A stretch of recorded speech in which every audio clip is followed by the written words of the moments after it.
বাতি জ্বলে,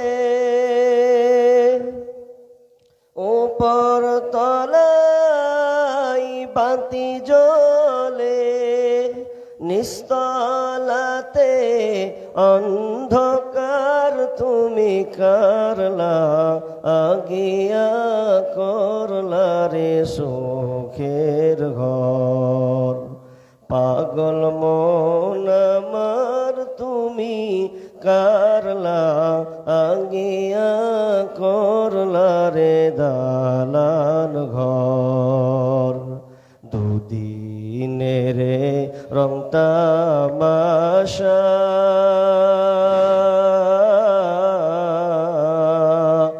আর যত স্বপ্ন আশা, দুদিনের রং তামাশা,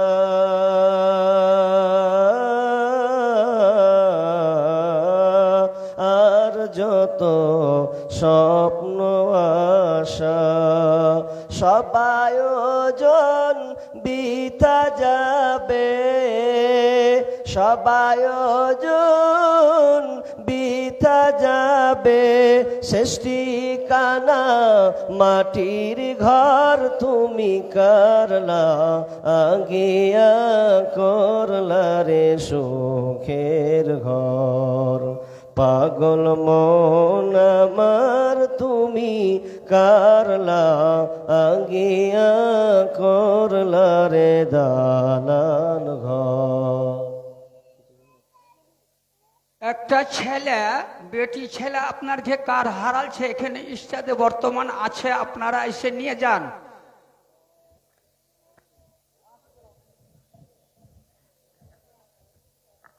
যে মাইকটা কোথা থেকে করেছিলেন, কোথায় করেছিলেন?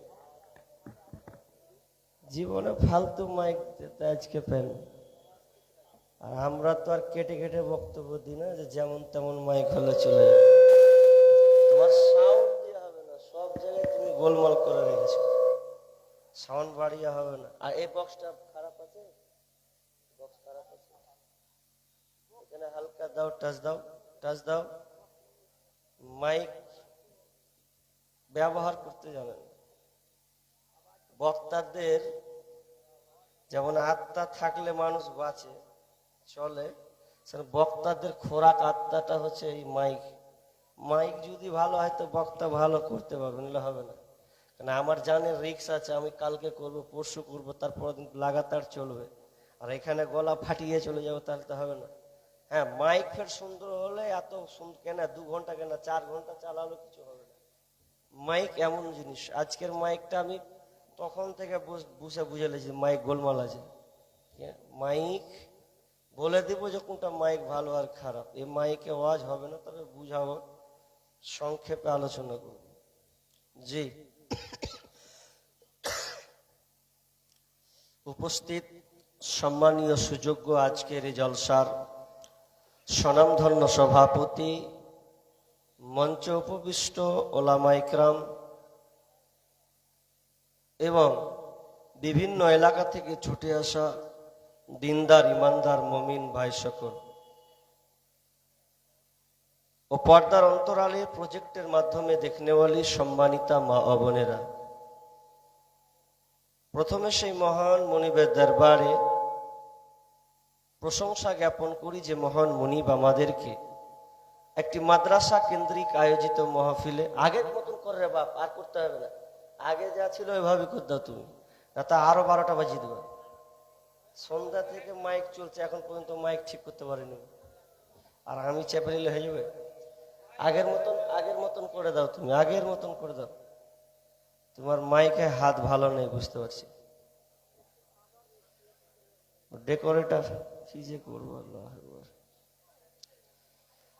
প্রশংসা সে আল্লাহ সুবহান ওয়া তাআলার, যার অশেষ মেহেরবানিতে আমরা একটি মাদ্রাসা কেন্দ্রিক আয়োজিত মাহফিলে কোরআন ও হাদিসের আলোচনা শোনার যে আল্লাহ সুযোগ করেছেন, সে আল্লাহ সুবহানাহু ওয়া তাআলার শুকরিয়া আদায় করি, বলি আলহামদুলিল্লাহ।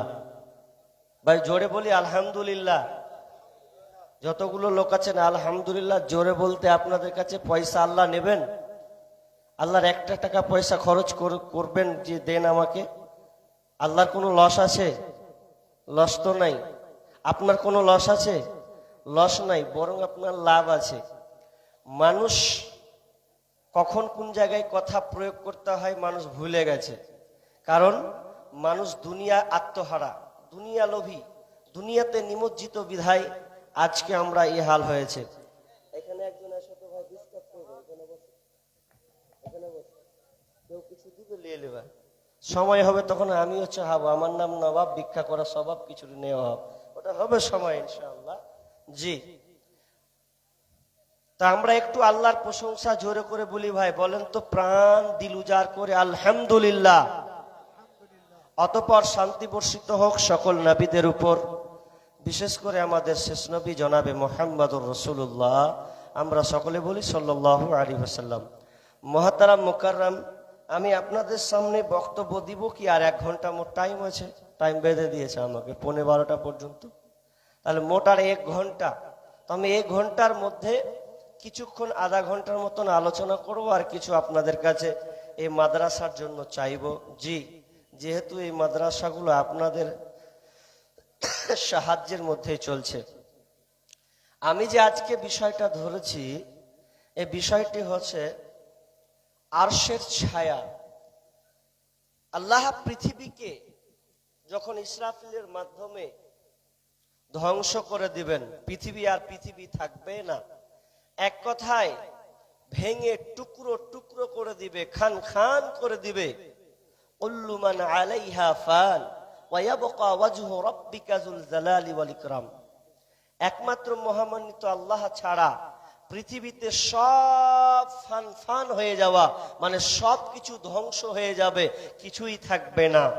তবে ইসরাফিলের মাধ্যমে কোরআনের ভাষাতে 2খানা সুর ফুঁকা হবে। সূরা জুমার 68 নম্বর আয়াত যদি আপনি খুলেন তাহলে আপনি পেয়ে যাবেন। আমি ভূমিকা নিচ্ছি না, কারণ সময় খুব কম, এই জন্য বিধায়। তা আল্লাহ তাআলা ইসরাফিলকে সুর ফুঁকতে বলবেন, ইসরাফিল সুর ফুঁকে দেবে। আল্লাহ কি বলবেন? বিসমিল্লাহির রহমানির রহিম। ونفخ في الصور فصعق من في السماوات ومن في الأرض إلا من شاء الله ثم نفخ فيه أخرى فإذا هم قيام ينظرون। رب العالمين যখন ইসরাফিলকে সুর ফুঁকতে দেওয়া হবে, যখন ইসরাফিল আলাইহিস সালাম প্রথমে সুর ফুঁকে দেবেন, আল্লাহ সুবহানাহু ওয়া তাআলা ইসরাফিলের মাধ্যমে এই আসমান জমিনে যা আছে সব কিছু বেহুশ হয়ে যাবে, কিছুই থাকবে না, পৃথিবীটা সম্পূর্ণ থরফর হয়ে যাবে। বিশ্বনবী বলছেন, ইহসারুন নাসু ইয়াউমাল কিয়ামাতি আলা আরদিন বাইদা ওয়া আফরা কাকুরসাতিন নাকি লাইসা ফিহা আলামুন লিআহাদ। বিশ্বনবী বলছেন, কিয়ামতের দিন এই জমিনটাকে আল্লাহ কেমন করে দেবেন।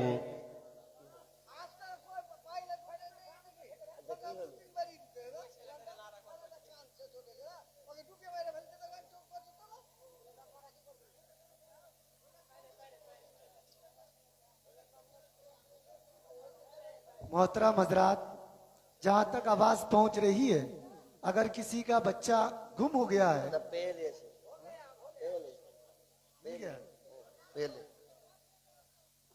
মানে বাচ্চা হারাবে, আর এখানে মানে প্যান্ডেলের দোষ হবে নাকি? ছেলে পিলা বেশি হলে যা হয়। হ্যাঁ, আর ডিস্টার্ব করিয়েন না, আর ডিস্টার্ব করিয়েন না, আমি এগুলা সহ্য করতে পারি না, আর সহ্য করিয়েন না। জি, কি বলছিলাম ভাই, মাইন্ড কেটে যায়, একটা বিষয় বলতে গেলে অনেক কিছু ব্রেনে নিয়ে আসতে হয়। জি ভাইয়া, কি বলছিলাম? বিশ্বনবী বলছেন ইহসারুন নাসু ইয়াউমাল কিয়ামাতি আলা আরদিন বাইদা ওয়া আফরা। আল্লাহ তাআলা কিয়ামতের দিন জমিনটাকে সমতল লাল সাদা মিশ্রিত সমতল ভূমিতে পরিণত করে দেবেন। তার মানে পৃথিবী যখন এই জমিনটাকে আল্লাহ কিয়ামতের ময়দান বানিয়ে দেবে তখন কিছুই থাকবে না। কাকুরসাতিন নাকি, তার মানে কাকুরসাতিন নাকি একেবারে সাদা আটা রুটির মতন বানিয়ে দেওয়া হবে। কোনো কিছু যেন থাকবে না, গাছপালা থাকবে না, পর্বত থাকবে না, নদী খাল বিল কিছুই থাকবে না। এগুলোকে আল্লাহ পুরো সমতল ময়দান বানিয়ে দেবে। যেমন আপনি ধান মারতে গিয়ে খোলান তৈরি করেন, খোলান করতে গেলে পুরো সমতল একটা ভূমি আপনাকে চয়ন করতে হয়। তো আল্লাহ তাআলা জমিনটাকে পুরো সমতল সমান করে দেবেন। তো কার মাধ্যমে করবেন? তো ইসরাফিল আলাইহিস সালাম সুর ফুঁকে দেবে। ওয়ানুফিকা ফিস সূরি ফাসাইকা মান ফিস সামাওয়াতি ওয়া মান ফিল আরদ। আসমান এবং জমিনে যা কিছু আছে সমস্ত কিছু বেহুশ হয়ে যাবে ইল্লা মান শাআল্লাহ, কিন্তু আল্লাহ যাকে চাইবেন সে ছাড়া। ওয়া সুম্মা নুফিখা ফীহি উখরা ফাইদা হুম কিয়ামুন ইয়ানজুরুন। আবার দ্বিতীয় যখন সুর ফুঁকা হবে তখন সবাই কিয়ামতের ময়দানে হাজিরি দেবে। কেউ একটাও থাকবে না, সবাই ওখানে জমায়েত হবে। আল্লাহ সুবহানাহু ওয়া তাআলা চ্যালেঞ্জ করেছেন ওয়ামা হুম আনহা বিগাইবিন, একটা কেউ গায়েব থাকবে না, অনুপস্থিত থাকবে না ওই বিচারের ময়দানে, কিয়ামতের ময়দানে।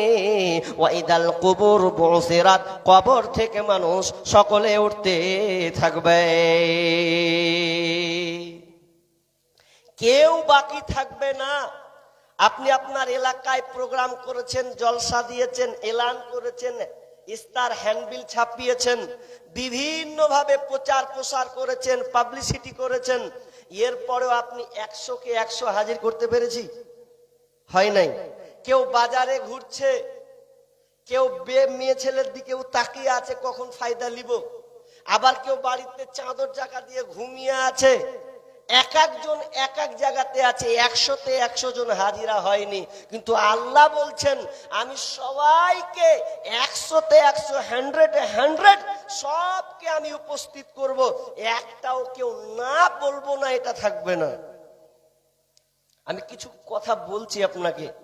জি, এবার যখন মানুষ শেষ, পৃথিবী শেষ, এখন দ্বিতীয় ফুৎকারে যখন মানুষ উঠবে তো কেমন ভাবে উঠবে, কিভাবে উঠবে?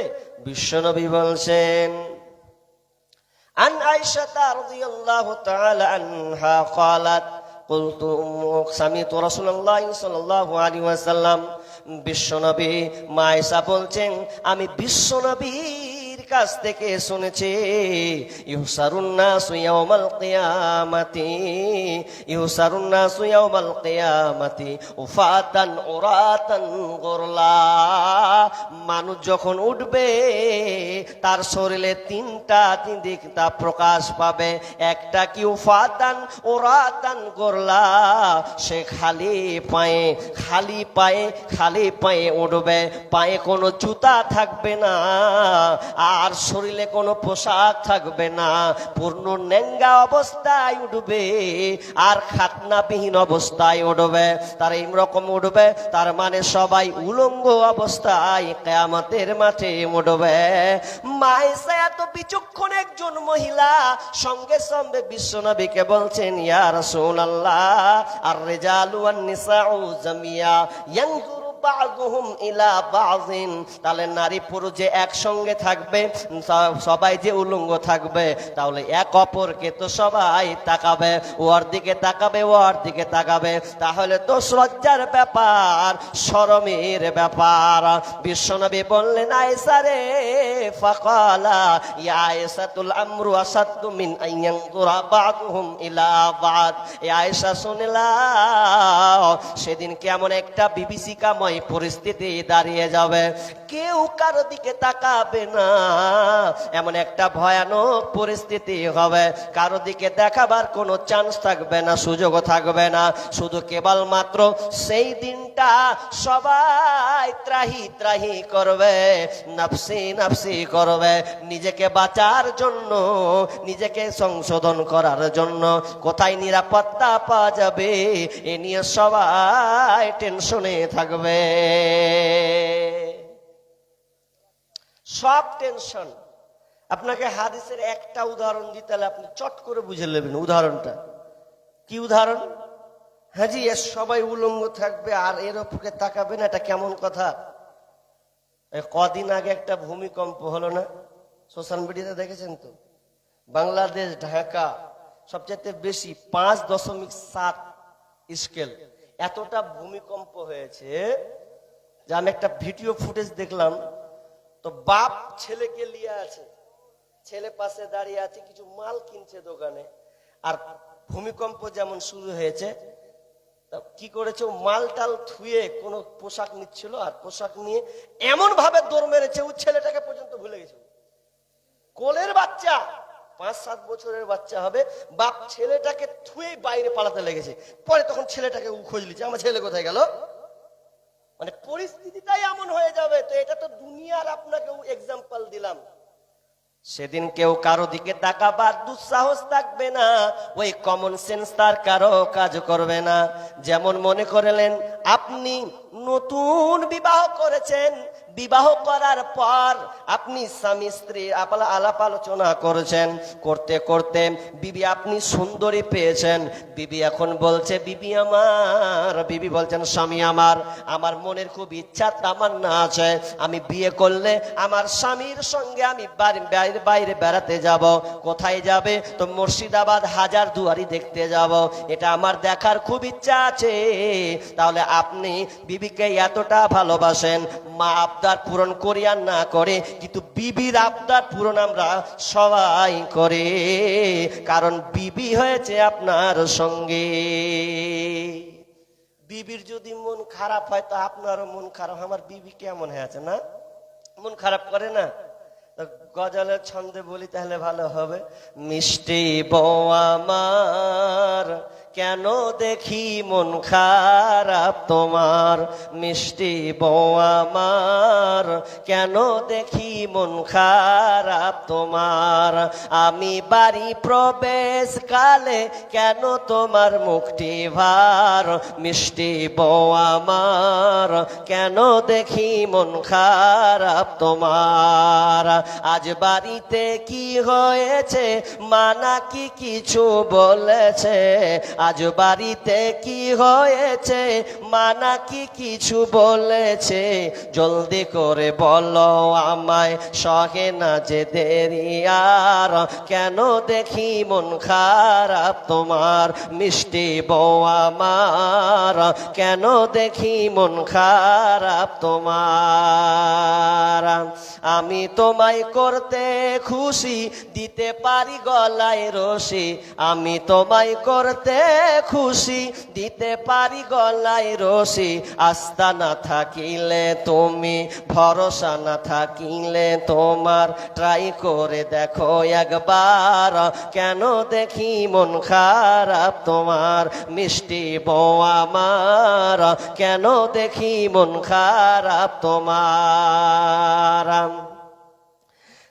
তাহলে এইভাবে করতে করতে বিবিকে আপনি এতটা ভালোবাসেন, মহাব্বতের প্রতীক আপনার ভালোবাসার সঙ্গে।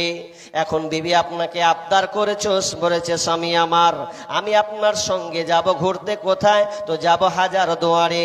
স্বামী পয়সাওয়ালা মানুষ, ঠিক আছে বিবি আমি তোমাকে নিয়ে যাব। গাড়ি 1 ঘন্টা রেডি হলো, বাড়ির গাড়িকে বের করে দেওয়া হলো। ড্রাইভার সহ দুইজনে যেন বেরিয়ে গেছে। এমন সময় হাই রোডে উঠে গেল। হাই রোডে উঠে চলে গেল আপনার কিনা মালদা পর্যন্ত গেল। মালদা পর্যন্ত যেতে যেতে যেতে আর মুর্শিদাবাদ যেন সে ঢুকবে, ফারাক্কা ঢুকে গেল। ঢোকার পর এবার দুইজনে কিন্তু স্বামী স্ত্রী কিন্তু আলাপ আলোচনা চলছে। বিবি মধুর ভালোবাসা সম্পর্কে মানে ভেতরে গহীনে চলে গেছে। স্বামীও যেন মন দিয়ে শুনছে। এত দুজনে মাতোয়ারা হয়ে গেছে, প্রেম সাগরে দুজনে যেন ডুবে গেছে। কারণ স্বামী স্ত্রী ছাড়া তো আর গাড়িতে কেউ নাই। দুজনে আলাপ আলোচনা চলছে। বিবিও কাপড়টাকে সুন্দর করে গছিয়ে যেন পড়েছে, দেখার মতন যেন চেহারা। এমন সময় বিবি যেন পোশাকটাকে আরো যেন খোলামেলা করছে। কারণ স্বামীর সামনে পোশাক খোলামেলা করলে কোনো গুনাহ নাই, বরঞ্চ আরো নেকি আছে। এই জন্য যেন সে নিজেকে এলোমেলো করে দিয়েছে। এমন সময় ড্রাইভার পেছন দিকে একটু মুখ ঘুরিয়ে বলছে, তোমাদের ভেদানি কমাও, অনেকক্ষণ ধরে তোমরা প্রেম সাগরে ডুবে গেছো, নতুন বিবাহ করেছে তাই। তবে শুনে লাও, কাটিহার থেকে গাড়ি ছেড়েছি, কিন্তু গাড়ি 120-তে চলছে, ব্রেক কিন্তু ধরে না। যদি এই কথা বলে দেয়, বলেন তো ওরা দুজনের গল্প করবে? গল্প করবে, ব্রেক ধরে না। বিবি বলছে, বাদ দাও না জি, যা হয়েছে হোক গা। মধুর গল্প তো দুজনের মধ্যে চলছে। স্বামী হুড়া মেরে, তোর কিছু কইতে দিয়া, তোর চেহারা এখন আর দেখবো না, তুই যেমন ভাবে সাজ আমার দেখে লাভ নাই। ড্রাইভার বলে দিয়েছে ব্রেক ফেল, তার মানে সামনে কোথাও টাম্পারে যেয়ে ঢুকাবে, নাই খালে পড়বো না হয় বিলে পড়বো। স্বামীর কথাও লিবে না, মধুর কথা কোনো বাজবে না। কেন কেন তো এখন গাড়িতে ব্রেক নাই। ঠিক তেমনি কিয়ামতের ময়দানে উলঙ্গ যতই থাক না কেন, সেদিন মানুষ আমলের খালি মানুষ ভাববে, আমার আমলটা ডান হাতে যায় না বাম হাতে যায়, আমার জায়গা কোথায় হবে, কোথায় পালাবো? আল্লাহ বলছেন কাল্লালা ওয়াদার, কোথাও পালাবার রাস্তা পাবি না, এমন বিভীষিকাময় পরিস্থিতি হবে। তাহলে বলুন, ওই জন্য বিষ্ণু বলছেন, আয়েশা রে, সেদিন বিভীষিকাময় পরিস্থিতি এমনটা হয়ে যাবে, কেউ কারো দিকে তাকার মতন কোন দুঃসাহস রাখবে না। সব উলঙ্গ হয়ে গেছে, পরিস্থিতিটা বুঝেন কত কঠিন আছে। এবার সব উলঙ্গ অবস্থায় উঠবে, পায়ের তলায় জুতা নাই, খাতনা বিহীন মাসুম বাচ্চা যেমন বের হয়, প্রসব যখন হয় একেবারে সেই রকমই আপনাকে ওই রকম আল্লাহ তাআলা করে উঠিয়ে দেবেন। উঠার পর এবার কি হবে? এবার সূর্যটাকে মাথার উপরে নিয়ে আসবে, সূর্যটা মাথার উপরে আসবে। ইয়ারাকুন নাসু ইয়াউমাল কিয়ামাহ, মানুষ সূর্যের তাপে ঘামতে থাকবে। হাত্তা ইয়ারাকুন নাসু ইয়াউমাল কিয়ামাহ, কিয়ামতের দিন মানুষ ঘামতে থাকবে, ঘামতে থাকবে, ঘামতে থাকবে। কতটা ঘামবে? এতটা ঘামবে যে 70 হাত পর্যন্ত গজিয়ে যাবে। আপনার ঘাম 70 হাত পর্যন্ত যেন ছিটিয়ে যাবে। ওয়াইল জুম হাত্তা ইয়াবলুগা আদানাহুম, এবং তোমার কান বরাবর ঘামটা হয়ে যাবে। অন্য হাদিসে মিকতানিল মিকদাদি রাদিয়াল্লাহু তাআলা আনহু قال قال رسول الله صلى الله عليه وسلم তুদনা শামসু ইয়াউমাল কিয়ামাতি মিনাল খাল, যখন আল্লাহ সুবহানাহু ওয়া তাআলা সূর্যটাকে মাপ সৃষ্টিকুলের কাছাকাছি করে দেওয়া হবে। হাত্তা তাকুনা কামিকদার মিল, 1 মাইল উপরে সলাকার, 1 মাইল কাছাকাছি সূর্যটাকে করে দেওয়া হবে। বিজ্ঞানীরা বলছেন এই সূর্যটা পৃথিবী থেকে 9 কোটি 30 লক্ষ মাইল দূর থেকে সূর্যের আলো দেয়। বিজ্ঞানীরা বলছেন পৃথিবী থেকে সূর্যটা 9 কোটি 30 লক্ষ মাইল থেকে সূর্যের আলো দেয়। এতটা মাইল দূর থেকে দেয়, কিন্তু কিয়ামতের দিন সূর্যটাকে মাথার কাছাকাছি করে দেওয়া হবে, নিকটবর্তী করে দেওয়া হবে। শুধু তাই নয়, বিজ্ঞানীরা বলছেন সূর্যের তাপমাত্রা হলো 1 কোটি 40 লক্ষ ডিগ্রি সেলসিয়াস। এটা হচ্ছে তাপমাত্রা। সূর্যের তাপমাত্রা 1 কোটি 40 লক্ষ ডিগ্রি সেলসিয়াস। এতটা তাপমাত্রা হওয়ার পর আমরা কোথায় যেন সূর্যটা আছেন 9 কোটি 30 লক্ষ মাইল দূর থেকে আমরা সূর্যের আলো গ্রহণ করে। এরপরে 47 ইউনিট 47, 48 এত পরিমাণ যদি তাপমাত্রা আসা হয় তবু আমাদের যেন সহ্য হয় না। গরম হলে এসি লাগিয়ে আরাম করার জন্য এসিকে লাগায় টাকা দিয়ে, ফ্যান লাগায়, শুধু লাইন পালিয়ে গেলে ফ্যান নয় ইনভার্টার ব্যবহার পর্যন্ত করে যাতে গরমে থাকা যায় না। যার বাড়িতে কোনো কারেন্ট নাই, কারেন্ট না থাকলে সে গাছের ছায়ায় গাছের তলায় গিয়ে পাখাটা দিয়ে দিয়ে একটু সান্ত্বনা নেয়, গরমে সহ্য করা যায় না। আপনার পরনে একটা গামছা আছে, ঘাম আপনার প্রচুর ঝরছে, আপনি টেকতে পারেন না, থাকতে পারেন না, এই জন্য আপনি কি করছেন, গামছা দিয়ে যেন বার মুছছেন। কিন্তু বিষ্ণু বলছেন না না, যখন মাথার উপরে সূর্য আসবে মাথা টকবক টকবক টকবক করে ভাতের হাঁড়ির যেন উতলায়, যেমন যেমন উতলাতে থাকে ওই রকম মগজটা টকবক টকবক করে যেন ফুটতে থাকবে, মগজগুলো যেন গলে গলে গলে গলে পড়বে, মানুষ এতটা ঘামতে থাকবে। বিশ্বনবী বলছেন আমল অনুযায়ী মানুষ যেন ঘামতে থাকবে, আমল অনুযায়ী মানুষ ঘামতে থাকবে। শুধু তাই নয়, কেউ কেউ ঘামবে হাঁটু পর্যন্ত, কেউ কেউ ঘামবে টাকনু পর্যন্ত, কেউ কেউ ঘামবে কোমর পর্যন্ত, আবার কারো কারো ঘাম লাগাম পর্যন্ত হয়ে যাবে, কান পর্যন্ত হয়ে যাবে, বাঁচার কোনো রাস্তা থাকবে না, কোনো স্থান নেই যে আপনি বাঁচবেন, কোনো বাঁচার রাস্তা নেই। তবে তবে একটি স্থান আছে, যে স্থানটা কেবলমাত্র 7 শ্রেণীর লোক এই স্থানটা পাবে। 7 শ্রেণীর লোক বলবো? জি বলবো। এই 7 শ্রেণীর লোক ছাড়া আর কেউ আরশের নিচে ছায়া পাবে না, এরাই কেবলমাত্র পাবে। কারা কারা পাবে এটা আমি সংক্ষিপ্ত কিছু আলোচনা করছি, যদিও পাবো না, 2 ঘন্টার আমার আলোচনা আছে। এজন্য আপনাকে বলতে চাচ্ছি যে আরশের নিচে ছায়া ছাড়া আর দ্বিতীয়, এক কথায় আল্লাহর রহমতের ছায়া ছাড়া দ্বিতীয় আর কোনো ছায়া থাকবে না, সব যেন সব শেষ হয়ে যাবে। কারা আরশের নিচে ছায়া পাবে? বিষ্ণু বলছেন সাবাতুন ইউযিল্লুহুমুল্লাহু ফি যিল্লিহি ইয়াওমা লা যিল্লা ইল্লা যিল্লাহ। 7 শ্রেণীর মানুষ আরশের নিচে ছায়া পাবে, দ্বিতীয় আর কেউ ছায়া পাবে না।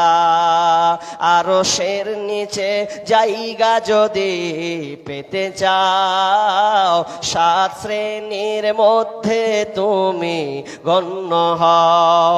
আরশের নিচে জায়গা যদি পেতে চাও, 7 শ্রেণীর মধ্যে তুমি গণ্য হও। শাসক যদি হয়ে থাকো, নেই পরায়ণ হও, ইবাদতের মধ্য দিয়ে যৌবন কাটাও। আরশের নিচে জায়গা যদি পেতে চাও, 7 শ্রেণীর মধ্যে তুমি গণ্য হও। 7 শ্রেণীর মানুষ আরশের নিচে ছায়া পাবে। তার মধ্যে 1 নাম্বার 1 বিষ্ণু বলছেন আল ইমামুল আদিল। নেই পরায়ণ নেতা যে হবে, নেই শাসক যে হবে, যে ভালোভাবে শাসক কার্যকারিতা করবে, কাজের হিসাবে সঠিক সমাধান ফাইসালা যে করবে, আল্লাহ সুবহানাহু ওয়া তাআলা ওই ব্যক্তিকে প্রথম স্থানে রাখবেন। প্রথম নম্বর হলো আল ইমামুল আদিল। নেই পরায়ণ নেতা, যে নেতা সুবিচার ফাইসালা করবে। আল্লাহ সুবহানাহু ওয়া তাআলা বলছেন ইন্নাল্লাহা ইয়া'মুরুকুম আন তু'আদ্দুল আমানাতি ইলা আহলিহা ওয়া ইযা হাকামতুম বাইনান নাসি আন তাহকুমু বিল আদল। আল্লাহ সুবহানাহু ওয়া তাআলা বলছেন যখন তোমরা বিচার ফায়সালা করবে, ওয়া ইযা হাকামতুম বাইনান নাস, যখন তোমরা বিচার ফায়সালা করবে তখন তোমরা ন্যায়পরায়ণতার সাথে বিচার ফায়সালা করবে। করবে। সামনে গরিব পেয়েছো, গরিবকে খবরদার তুমি ঠকিয়ে দিও না। পয়সাওয়ালাকে বাঁচিয়ে দিলে, অসহায় গরিবকে তুমি মেরে দিলে, তারপর বিচারটাকে সঠিক মতন করলে না। মেম্বার শুনে লাও, প্রধান তুমি শুনে লাও, গ্রামের সর্দার তুমি মুখিয়া জেনে লাও। যদি তুমি বিচার ফাইসালা করো, তাহলে তোমাকে ন্যায় পরায়ণের সাথে বিচার ফাইসালা করতে হবে। দেখতে হবে না কেটা গরিব কোনটা বড় লোক, কোনটা কোটিপতি পয়সাওয়ালা, এটা দেখে তোমার করে যাও, তাহলে তোমার আরশের নিচে জায়গা হবে না। নেই পরায়ণ নেতা খুব খাতারনাক জিনিস। এ ভালো, আবার ভালোর জায়গায় সবচাইতে ক্ষতিকর কালো আছে। আপনি পদ পেয়েছেন খুব ভালো, আরো ভালো, কিন্তু পদ যদি আপনি